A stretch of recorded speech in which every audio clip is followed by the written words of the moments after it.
Currently, we are in Flagstaff, Arizona, in a motel on Route 66. Located up here from Tucson about 3 weeks ago. We were also homeless in Tucson. I lost my job in July. Also got evicted as a result of that. And the challenge that I had was finding like housing that would, number one, accept me on unemployment. But the big challenge was getting someone to rent to me and accept my dog. He's rather large,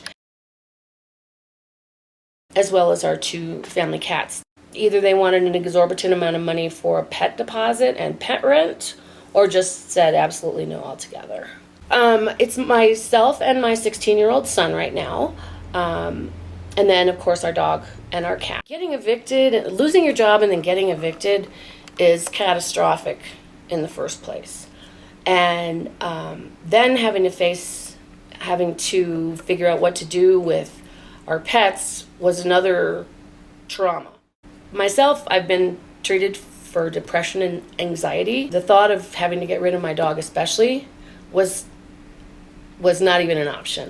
If we had to lose our dog, it would have been horrific. My son grew up with that dog, as did my daughter. He's part of the family for 9.5 years. My daughter has a cat who she's had for 7 or 8. And then we've had Ebony. He's the same age as my son. And for us to part ways with any of our animals would just be heartbreaking.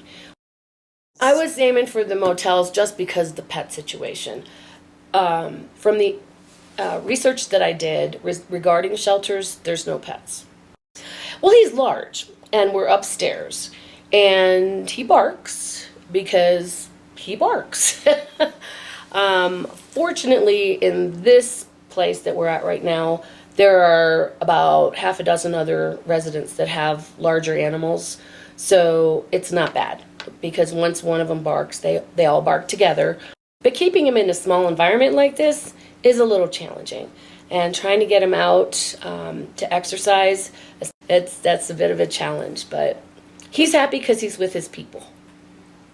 This situation, we don't have any kind of stove. We have a microwave, tiny, and a huge refrigerator. I think the biggest challenge is not being able to cook. And being on unemployment, pet food is very expensive. But I've had to learn how to budget on my unemployment to make sure that I have enough pet food, cat litter, to last. First order of business is to find some employment again. As far as keeping your pets, don't give up. Don't give up, because it's worth it in the long run.